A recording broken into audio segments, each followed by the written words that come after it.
Bonjour à toutes et à tous, j'ai l'immense plaisir de vous retrouver sur ma chaîne Booktube d'encre et de papier. J'espère que chez vous il y a un petit peu plus de soleil que chez moi parce que là il fait gris, il pleut, il fait froid, je suis en écharpe, en pull, enfin vraiment la totale. J'espère également que vous vous portez pour le mieux. Aujourd'hui on se retrouve pour un update lecture. Autrement dit, je vais vous parler des livres que j'ai lus depuis le 1er janvier 2021. Aujourd'hui j'en ai 6 à vous présenter. Certains m'ont pas vraiment plu, j'ai pas vraiment accroché. À l'inverse, il y en a d'autres que j'ai beaucoup aimé et j'ai même eu un gros coup de cœur dont je suis impatiente de vous parler. N'hésitez pas à me dire en commentaire si vous avez déjà lu ces livres et ce que vous en avez pensé, ou si à l'inverse cette vidéo vous aura donné de nouvelles envies de lecture. Et c'est parti, on commence tout de suite.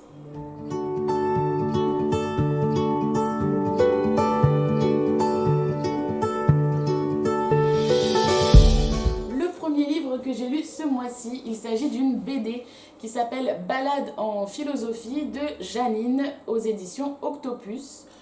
Je ne crois pas avoir vu cette BD sur une chaîne Booktube.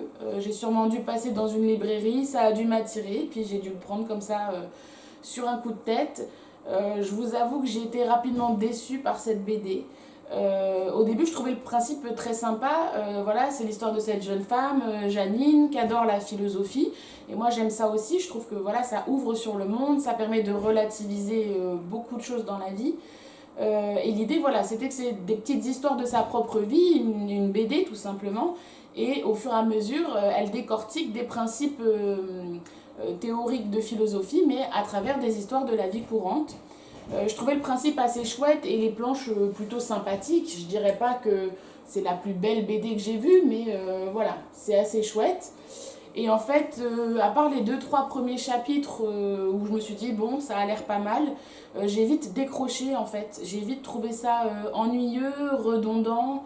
Alors, elle parle de philosophie à travers les siècles, elle aborde des théories qu'ont évoqué Bourdieu, qu'a évoqué Descartes, Simone de Beauvoir, etc. Mais j'avais un peu l'impression d'être à l'école à la fin, que voilà, j'étais dans un cours de philo et qu'on m'expliquait par A plus Z les théories. Je trouvais que les petites histoires qu'elle utilisait pour parler philosophie, au final, n'étaient pas très fun, m'ont pas embarqué. Ça m'a pas permis comment dire, on va dire, de m'évader. Et j'ai même eu du mal à finir cette BD.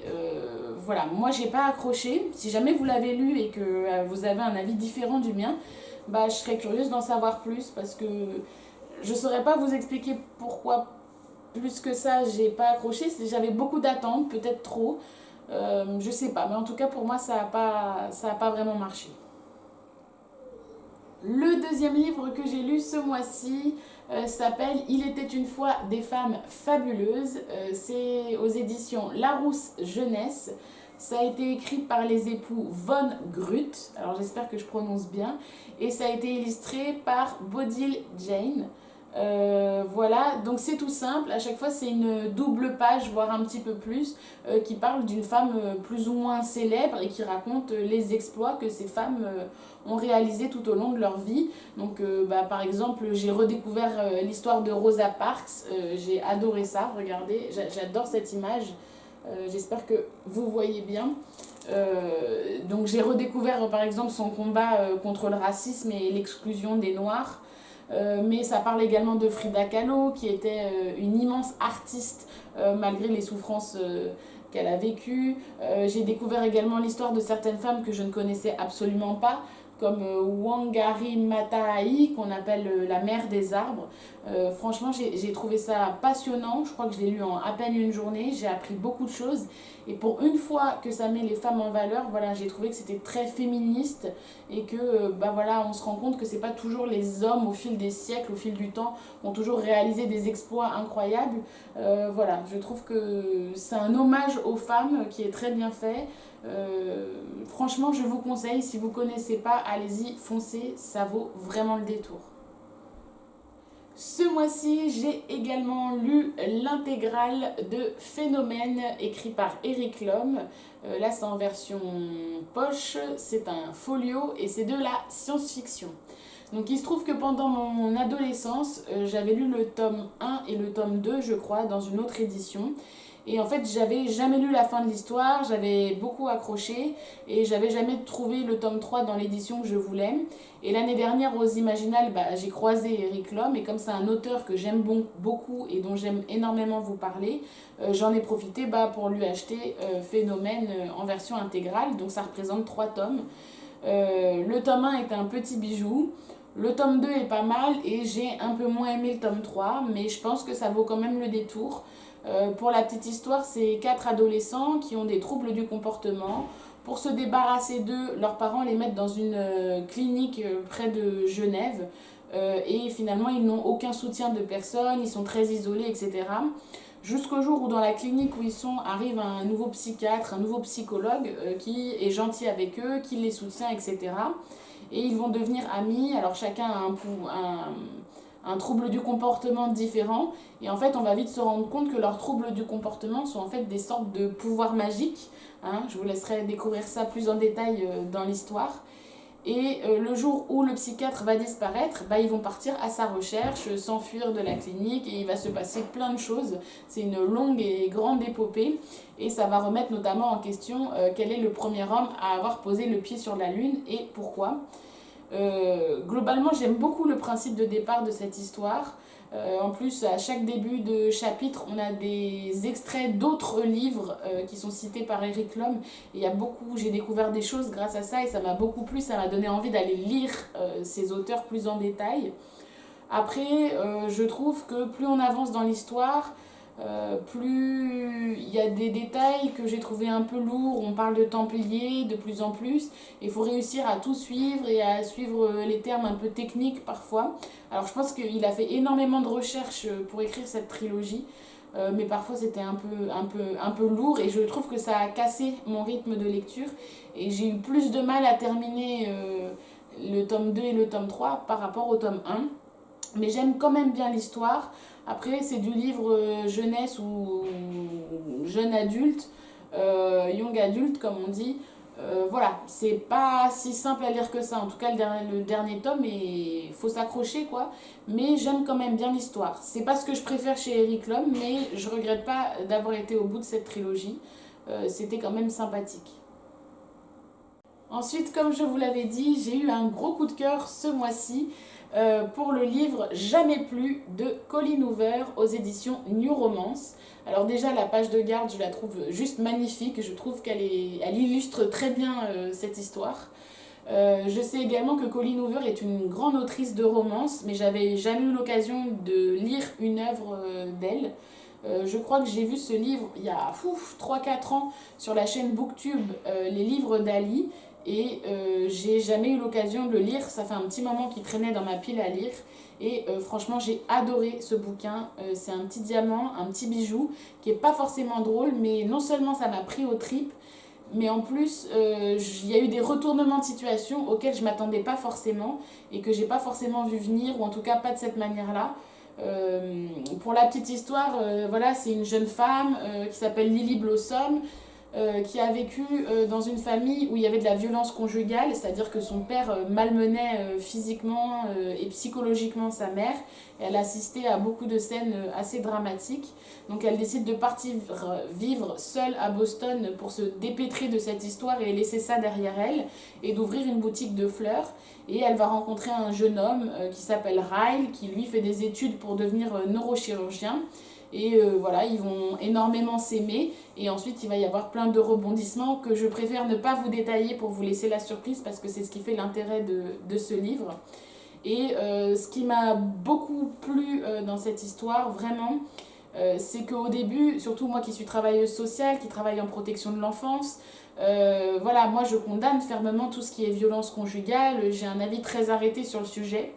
Et finalement, ce livre arrive à vous mettre le doute au point d'un moment donné se dire est-ce que moi si j'étais à la place de ces femmes, Bon, au début, je comprenais pas. Pour moi, voilà, votre mec, il vous met une gifle, une deuxième gifle. Après, ça s'arrête là. Je vais voir les flics et plus jamais je vois le mec. Mais finalement, quand on aime la personne, qu'on a des sentiments pour cette personne, qu'ensuite cette personne, elle s'excuse 1 million de fois, bah, on a envie de lui laisser une nouvelle chance. Et puis, on est pris par les sentiments. Et puis, il y a de l'argent engagé dans le couple. Et ça a réussi à me mettre le doute. Et c'est ça que j'ai trouvé très fort de la part de Colleen Hoover. Je trouve qu'elle traite extrêmement bien le sujet. Ça se lit vraiment. C'est hyper aéré. Alors, ça a l'air gros comme ça, hein, parce que ça fait quand même un peu plus de 400 pages. Mais franchement, c'est une découverte que j'ai adorée. Et je suis impatiente de découvrir d'autres œuvres de Colleen Hoover, parce que là, je suis restée scotchée. Durant ces 15 premiers jours de janvier, j'ai également lu un thriller qui s'appelle Le but du jeu. C'est aux éditions Seuil. Ça a été écrit par Roberto Santiago et ça a été traduit de l'espagnol par Delphine Valentin. Franchement, je regrette pas d'avoir lu ce thriller. J'ai adoré ce thriller. Enfin, j'ai vraiment beaucoup aimé. Je dirais pas que c'est un coup de cœur, mais on n'en est pas loin. Après, je vais être honnête, au démarrage, j'ai cru que j'irais jamais jusqu'au bout parce que les 150 premières pages ont été très lourdes à lire. Mais une fois que l'histoire a été lancée, ça a très bien fonctionné pour moi. Alors, c'est l'histoire d'une femme d'un certain âge qui doit avoir la quarantaine à peu près, qui s'appelle Anna Tramel, qui était une grande avocate, etc. Et puis, bon, il lui est arrivé plein de problèmes dans sa vie. Et elle a plongé dans l'alcool, dans les anxiolytiques, dans les antidépresseurs, etc. Et elle fait un peu n'importe quoi avec sa vie, etc. Jusqu'au jour où son frère, dont elle n'a pas eu de nouvelles depuis plusieurs années, l'appelle en lui disant qu'il est en prison, qu'il est accusé de meurtre et d'avoir tué le directeur d'un casino et qu'il a besoin de son aide. Et du coup, elle décide de remettre sa robe d'avocate et d'aller l'aider parce que c'est son frère. Et du coup, on se dit, voilà, ça y est, l'histoire démarre. Et à ce moment-là, il y a un rebondissement. Et finalement, ce rebondissement dont je vous laisse la surprise, fait que finalement, Anna, qui faisait tout pour sortir de ses addictions, pour être en capacité d'aller au tribunal, d'aider son frère, d'argumenter tout un procès, et replonge de nouveau dans l'alcool, de nouveau dans ces anxiolytiques qui sont une forme de drogue, etc. Et on se dit, mais l'histoire va jamais commencer, ça traîne en longueur, et ça, c'est les 150 premières pages. Alors, c'est le temps de planter le décor, hein, parce que c'est un gros thriller, mais on se dit, on va jamais s'en sortir. Et puis finalement, au bout de 150 pages, l'histoire repart, Anna se reprend de nouveau en main suite à d'autres rebondissements, et là, l'histoire part, et c'est très bien fait. Alors je trouve que c'est un thriller qui ressemble pas forcément à d'autres thrillers que j'ai pu lire, on n'est pas dans l'attente du meurtrier, de tout ça, mais ça nous montre petit à petit tous les enjeux du procès, comment on mène l'enquête pour découvrir des indices, qu'est-ce qui est recevable dans un tribunal, qu'est-ce qui ne l'est pas. En plus, elle part d'une situation un peu compliquée. Il y a des moments où elle va se retrouver livrée à elle-même, où les gens qui sont censés l'aider vont un peu lui tourner le dos au moment le plus difficile du procès, etc. Enfin voilà, waouh, c'est lourd comme histoire. Ça parle de tout un tas de sujets, de trahison, d'amour, de regrets, de l'argent aussi que se font les casinos sur le dos des gens. Et finalement, le message de ce thriller que je trouve très important, c'est ça. C'est attention au jeu d'argent, à la ludopathie, on appelle ça, à l'addiction au jeu d'argent, que ce soit des paris de football, que ce soit d'aller jouer dans des casinos, que ce soit le loto, tout ça, parce que ça déglingue un certain nombre de vies. Et voilà, je trouve que c'est très bien démontré par ce thriller. Et je sais pas où ça en est, mais je sais qu'il y a une adaptation de ce livre qui est en cours et que Roberto Santiago, l'auteur, voudrait en faire un film. Et j'espère que le jour où il sortira, j'aurai l'occasion d'aller le voir. Mais voilà, c'est une grosse pavasse, mais sincèrement, ça valait le détour. Je regrette vraiment pas d'avoir été au bout. Le sixième et dernier livre que j'ai lu depuis le début de cette année, il s'agit d'une romance jeunesse ou young adulte, je dirais, mais plutôt jeunesse, qui s'appelle My Escort Love. C'est encore aux éditions New Romance et c'est écrit par Laura Est-Wild. Voilà, je l'avais acheté d'occasion pour 1 euro, donc ça la valait vraiment le coup. C'est l'histoire d'une jeune fille qui s'appelle Constance Pradel, qui est très timide, très réservée, assez malheureuse dans sa vie, qui s'entend pas bien du tout avec son père parce que son père la dénigre verbalement tous les jours. Et psychologiquement, bah, ça lui fait beaucoup de mal. Et sa mère fait l'autruche, ne dit rien face à cette forme de maltraitance. Et en plus, ses parents l'obligent à faire du droit alors qu'elle n'aime pas ça du tout et qu'elle préfère le dessin. Et ben, elle a un gros complexe, Constance, c'est qu'elle n'a jamais fait l'amour alors qu'elle a 21 ans. Et elle le vit extrêmement mal, comme si c'était dramatique d'être vierge à 21 ans. Et grâce à l'aide de son amie Sophia, finalement, elle décide de se payer un escort boy, donc un jeune homme, pour passer une nuit avec elle, ou en tout cas quelques heures avec elle, soit pour l'emmener au restaurant et simplement papoter, soit plus si affinité, et bien entendu, le jeune homme est payé à l'heure, il vend son corps. Et vous vous en doutez, ben, sa rencontre avec le jeune Noah va vite devenir une histoire d'amour, mais forcément tous les séparent, ils sont un peu deux opposés et ils vont devoir affronter tout un tas de difficultés pour pouvoir vivre cet amour naissant pleinement. Franchement, j'ai bien aimé l'histoire, c'est assez sympathique. Après, je dirais pas que c'est une grande romance parce que c'est assez cliché quand même sur certains aspects. Je suis pas sûre que dans la réalité ce serait aussi simple et que ça se passerait comme ça. Voilà, c'est tout un peu facile, tout va un peu vite, etc. Mais d'un autre côté, voilà, c'est une romance qui est plutôt douce. Il y a certaines scènes où ils s'embrassent, où ils se découvrent, où ils tombent amoureux, où eux-mêmes ils sont perdus dans leurs sentiments. Et moi, ça m'a un peu rappelé mes premières histoires d'amour, les premiers garçons avec lesquels je suis sortie et je me suis sentie aimée et jolie dans leurs yeux. Surtout que Constance, c'est une jeune fille qui a beaucoup de complexes, qui est très mal dans sa peau à cause des critiques de son père.